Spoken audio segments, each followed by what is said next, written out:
Good morning, सुप्रभात। कैसे हो सभी? आज हम एक बार फिर Hindi class, board class, Hindi व्याकरण पाठ 4 रस को आरंभ करने जा रहे हैं। हमने हिंदी व्याकरण की पहले की जितनी भी क्लास चली थी, हमारी वीडियो बनी है, उसमें हमने विविध प्रकार से, अनेक प्रकार से रसों को पढ़ा और पढ़ने के बाद हमने जाना कि रस की क्या परिभाषा होती है, रस किस तरह से व्यक्त होते हैं, किस तरह से अपने हृदय के अंदर किस तरह से भाव जागते हैं हमारे, और रस को अनेक तरीके से पढ़ने के बाद, रस की परिभाषा पढ़ने के बाद, रस के अव्यंग पढ़ने के बाद, क्या अव्यंग है, भाव किसे कहते हैं, विभाव क्या है, आलंबन क्या है।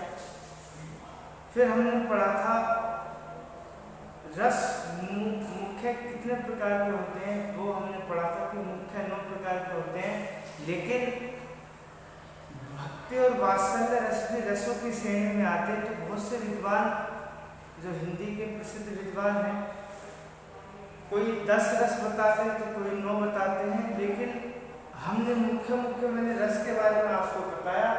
तो आज हम रस की कक्षा को आगे बढ़ाते हुए आज हम पढ़ेंगे करुण रस और रौद्र रस। इससे पहले की वीडियो में मैं श्रृंगार रस और वीर रस के बारे में आपको बता चुका हूँ, अच्छी तरीके से पढ़ा चुका हूँ। बशर्ते अभ्यास करना सिर्फ आपके हाथ में है, क्योंकि जब तक आप किसी भी टॉपिक का, किसी भी विषय का अच्छी तरह से अभ्यास नहीं करेंगे, जब तक आप परीक्षा के अंदर सफल नहीं हो सकते। देखो, छोटी छोटी टॉपिक, छोटे छोटे पॉइंट भी पता नहीं कब हमें काम दे जाए, कब काम आ जाए, वो पता नहीं चलता। परीक्षा के अंदर पेपर कैसा आ रहा है और एग्जामिनर पेपर कैसा बना रहा है, और देखो वहाँ जाके तो ऐसा लगे कि हाँ ये तो बहुत आसान है, तो हमें इस तरह से मेहनत करनी है, इस तरह से पढ़ना है, कुछ भी छोड़ के नहीं चलना है। एक एक पॉइंट, एक एक टॉपिक पर आपको क्लियर कर रहा हूँ। अगर किसी को कोई भी समस्या आती है, किसी से भी संबंधित हिंदी में कैसी भी समस्या हो, तो मैं बार बार अपनी वाणी और बात के माध्यम से यही समझाता हूँ कि कहीं भी कैसी भी हिंदी में आपको प्रॉब्लम हो बोर्ड से संबंधित, तो वो मुझसे निसंदेह संपर्क कर सकता है। मैं आपको हमेशा उसको देकर लाभान्वित करता रहूँगा। तो आज आइए रस की श्रृंखला को आगे बढ़ाते हुए करुण रस हम पढ़ेंगे और रौद्र रस पढ़ेंगे। उससे पहले हम इसके छोटा सा परिभाषा पर प्रकाश डाल लेते हैं। करुण रस, करुण रस का स्थायी भाव क्या है? देखो, स्थायी भाव कंप्लीट करके चलना है।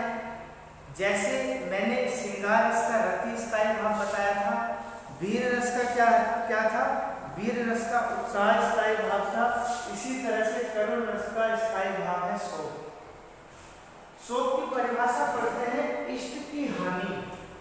इष्ट की हानि, इष्ट माने होता है कोई प्रियजन, कोई विशेष वस्तु, ठीक है, उसकी अगर हमें हानि हो रही है, चिर का, प्रिय का चिर वियोग, प्रिय का तो प्रिय व्यक्ति है, उसका चिर माने बिछड़ना, बिछड़ने के बाद जब हम उसका विलाप करते हैं ना, वियोग माने विलाप जब करते हैं, क्योंकि वियोग का मैंने अपना मतलब बताया था, बिछड़ने के अर्थ में आता है अर्थात अथवा अर्थ हानि, धन से संबंधित हानि, अर्थ माने धन से संबंधित हानि का शोक जब विवाह, अनुभव और संचारित भावों के संयोग से, संयोग माने मेल से रस रूप में व्यक्त होता है, उसे ही करुण रस कहते हैं।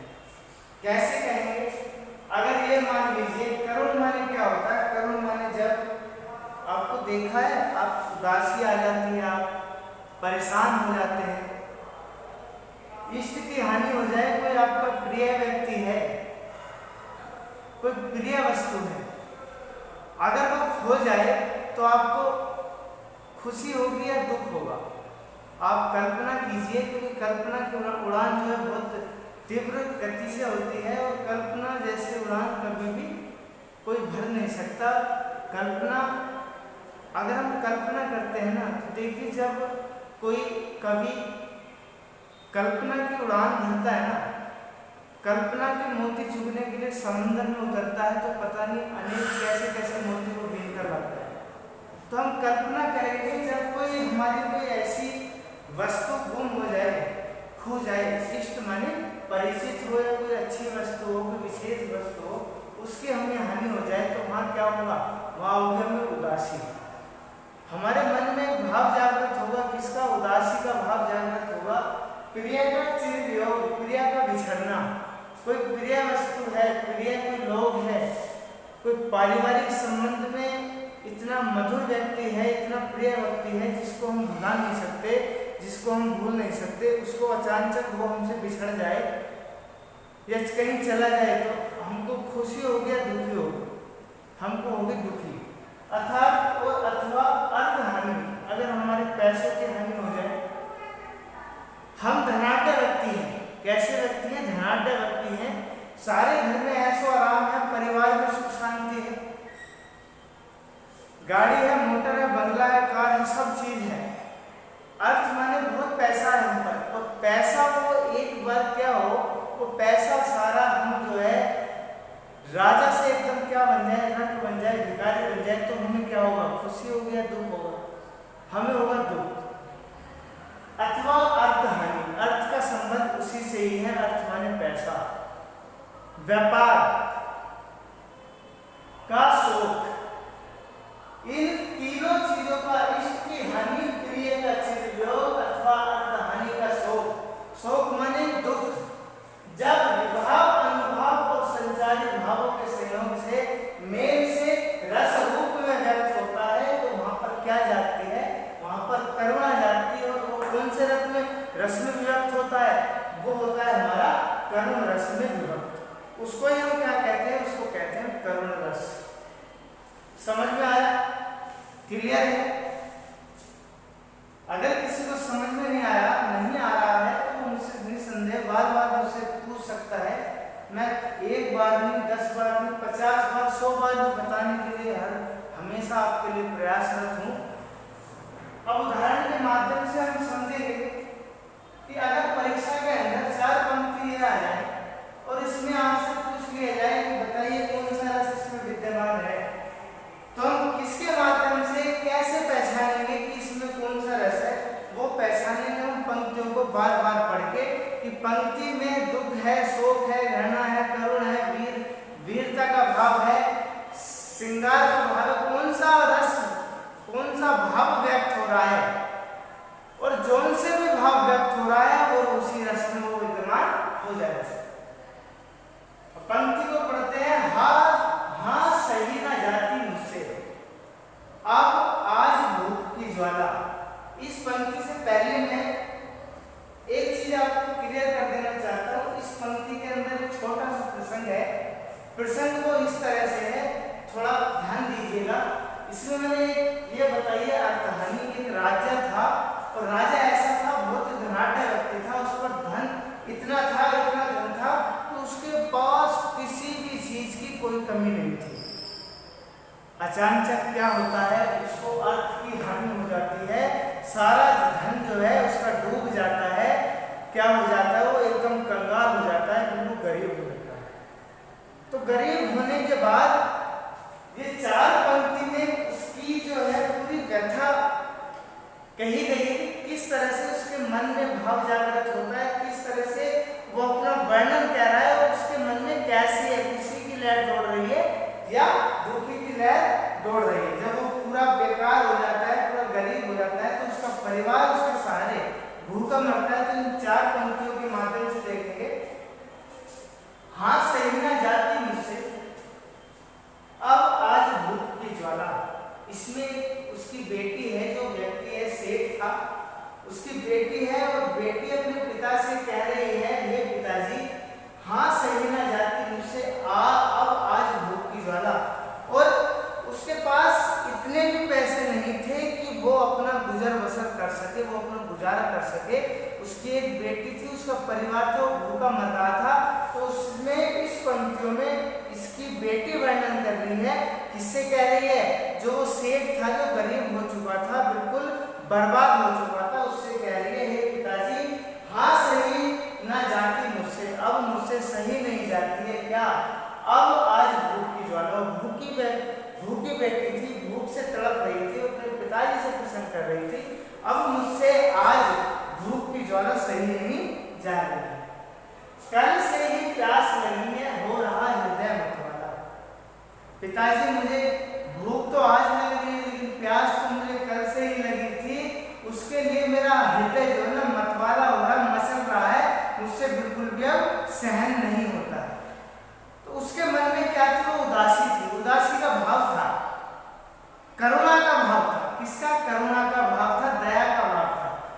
सुनती हूँ तू राजा है, सुनती हूँ तू राजा है, मैंने सुना है तेरे पास बहुत धन है, लेकिन आज क्या है? आज उसे अर्थ की हानि हो गई। आज उसे क्या हो गई? अर्थ की हानि। मैं सुनती हूँ, क्या सुनती हूँ? तू राजा है, मैं प्यारी बेटी तेरी, मैं प्यारी बेटी तेरी।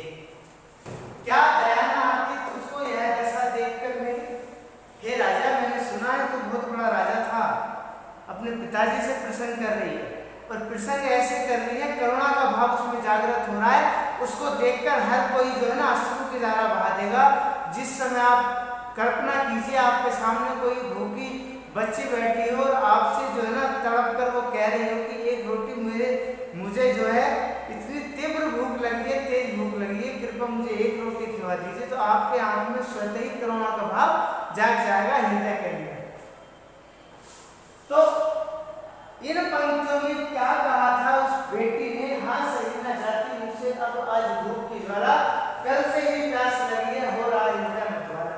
अब मुझसे भूख की ज्वाला सही नहीं जाती है, और भूख तो भूख, प्यास मुझे कल से ही लगी है, उसके लिए मेरे हृदय जो है ना बेचैन हो रहा, मतवाला हो रहा।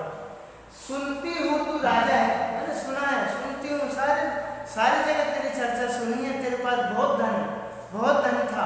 सुनती हूँ तू राजा है, मैं प्यारी बेटी तेरी, और हे राजा मैं प्यारी बेटी क्यों किसकी हूँ? मैं तेरी प्यारी बेटी हूँ। क्या दया ना आती तुझको यह दशा देखकर मेरी?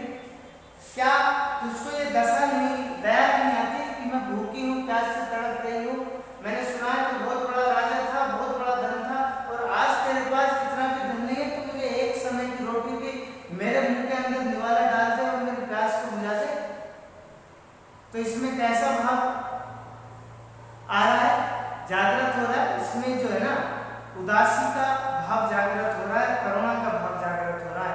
और इस पंक्ति के माध्यम से जब हम पंक्तियों को पढ़ते हैं तो कौन से रस में विभक्त हो जाती है? वो करुण रस में विभक्त हो। तो समझ में आ गया?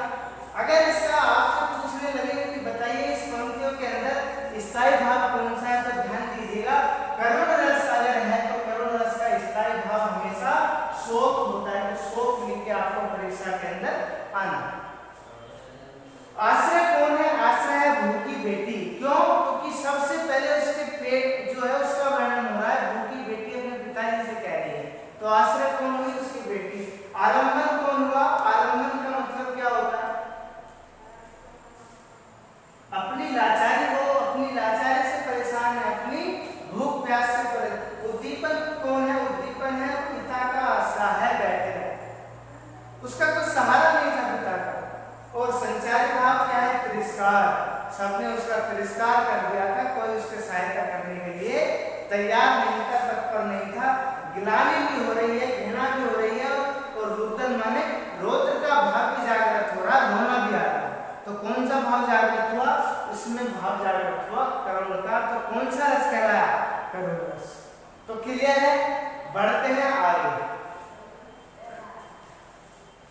इसके बाद आता है मुख्य रस, रौद्र रस। देखो जो मैं रस पढ़ा रहा हूँ उससे बाहर कुछ नहीं आएगा। 6 रस ये मुख्य है, मैंने आपको पहले भी समझा चुका हूँ। तो वीर रस मैंने इससे पहले की वीडियो में पढ़ाया था, श्रृंगार रस, उसके बाद करुण रस मैंने आज पढ़ाया, और उसके बाद में पढ़ा रहा हूँ रौद्र रस। थोड़ा सा ध्यान दीजिए। परिभाषा ये कहती है जहाँ विरोधी के प्रति जहाँ विरोधी हो, कोई शत्रु हो, कोई विरोध करने वाला हो, उसके प्रति माने और, प्रतिशोध माने बदला, प्रतिशोध माने होता है बदला, एवं क्रोध का भाव जागृत हो, वहां पर हमेशा रोध रस होता है। वहां पर क्या हो? रोध रस होता है। कल्पना कीजिए कि आपके सामने एक ऐसा व्यक्ति आ गया है जो आपका बहुत पुराना दुश्मन है, बहुत पुराना क्या है? विरोधी है। तो उसे देखकर आप क्या है, आपके मन में कैसा भाव जागृत होगा? आप ये सोचोगे आप इसे ले जाए, यहाँ से ले जा, नहीं तो क्या पता नहीं क्या से क्या हो जाएगा, आपके मुंह पर स्वतः ही क्रोध आ जाएगा। क्या आ जाएगा? क्रोध। तो जब विरोधियों को देखकर विरोधियों के प्रति प्रतिशोध होता है, बदले की भावना उत्पन्न हो और क्रोध की भावना जागृत हो, किसके अंदर? हृदय के अंदर। तो वहां पर कौन सा रस विद्यमान होता है? वहां पर होता है रोध रस विद्यमान। कहां पर? रोध रस विद्यमान होता है। उदाहरण के माध्यम से हम देखेंगे। उदाहरण में ये 4 पंक्ति मैंने लिखी हुई है और 4 पंक्ति का वर्णन इस प्रकार है। उस समय की ये घटना है जब अभिमन्यु चक्रव्यूह में फंसकर, कौरवों के द्वारा जब बनाया हुआ चक्रव्यूह में फंसकर अपने प्राणों की बलि दे देते हैं और प्राणों की आहुति दे देते हैं। उस समय कौरव सेना प्रसन्न चित्त की मुद्रा में थी, प्रसन्न होकर उत्साह मना रही थी। तो अर्जुन अपने भाव जागृत करता है इसके समीप, श्री कृष्ण के समीप। तो इन 4 पंक्तियों में जो है अर्जुन का वर्णन है, उसे बहुत अत्यधिक क्रोध आ रहा था। किसको देखकर? कौरव कौन थे? कौरव थे उसके विरोधी, मित्र नहीं थे। कौरव सेना कौन खड़ी थी सामने? विरोधी सेना थी। उसको देखकर अर्जुन के मन में इतना विरोधाभास उत्पन्न हो रहा था। परिभाषा भी यही कहती है कि विरोधियों के प्रति प्रतिशोध एवं क्रोध का बदले का भाव जहां पर जागृत होता हो, वहां पर रोध रस हमेशा उत्पन्न होता है। तो किसके मन में वो हो रहा था? बदले का भाव। अर्जुन के मन में क्रोध का भाव जागृत हो रहा था, रोध का भाव जागृत हो रहा था। आइए समझते हैं पंक्ति के माध्यम से। श्री कृष्ण के सुन वचन अर्जुन क्षोभ से जलने लगे। श्री कृष्ण अर्जुन के सारथी थे, रथ को मार्गदर्शन कर रहे थे, रथ को चला रहे थे और रथ के साथ साथ श्री कृष्ण अर्जुन को प्रेरणा भी दे रहे थे, क्योंकि कौरवों ने अर्जुन से पूरा श्री कृष्ण की सेना मांगी और अर्जुन ने क्या मांगा? श्री कृष्ण का साथ। तो साथ के माध्यम से ही, साथ को देखते हुए श्री कृष्ण अर्जुन के सारथी बने थे। और ये पंक्ति इस समय की है, इस देखो श्री कृष्ण के सुन वचन अर्जुन क्षोभ से जलने लगे। सारथी कौन था? अर्जुन था। और अर्जुन, श्री कृष्ण कह रहे थे अर्जुन से, देख चक्रव्यूह में फंसकर इन्होंने तेरे पुत्र अभिमन्यु को मृत्यु के शैया पर मृत्यु के आवेश में सुला दिया है। तो इसको सुनकर अर्जुन क्षोभ से जलने लगे। क्षोभ माने होता है क्रोध से जलने लगे। किससे जलने लगे? क्रोध से। उन्हें इतना भयंकर गुस्सा आ रहा था कि ये तो उत्साह मना रहे हैं और मेरा पुत्र यहाँ पर मारा गया। सब सील अपना भूलकर करतल युगल मरने लगे। सब सील, श्री कृष्ण अर्जुन जो थे ना, सब सील माने होता है सादापन, शिष्टाचार।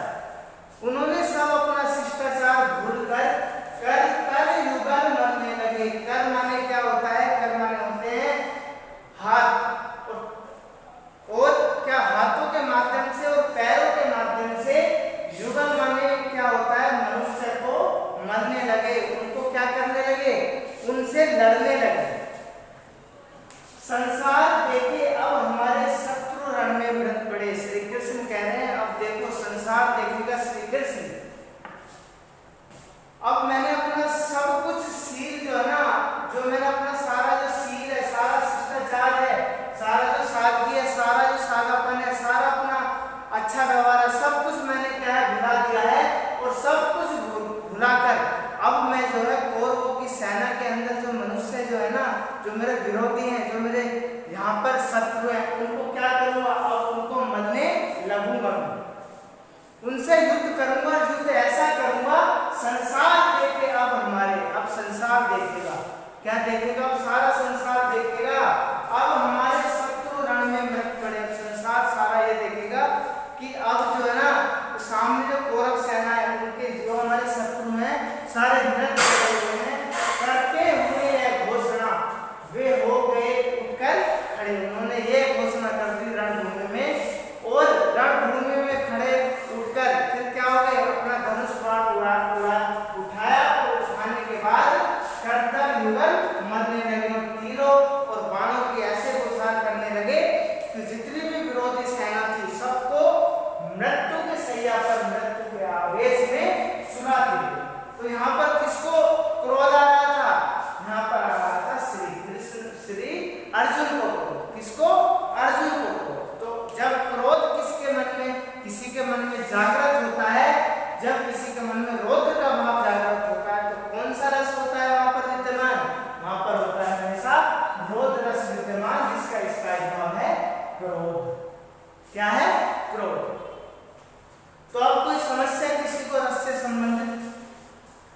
ये दो टॉपिक है, करुण रस और रौद्र रस। इसको मैंने क्लियर कर दिया है। कुछ भी आपको समझ में नहीं आता है रस से संबंधित कोई कैसा भी प्रकरण हो वो मुझसे निसंदेह पूछ सकता है और कभी भी समझ सकता है। धन्यवाद।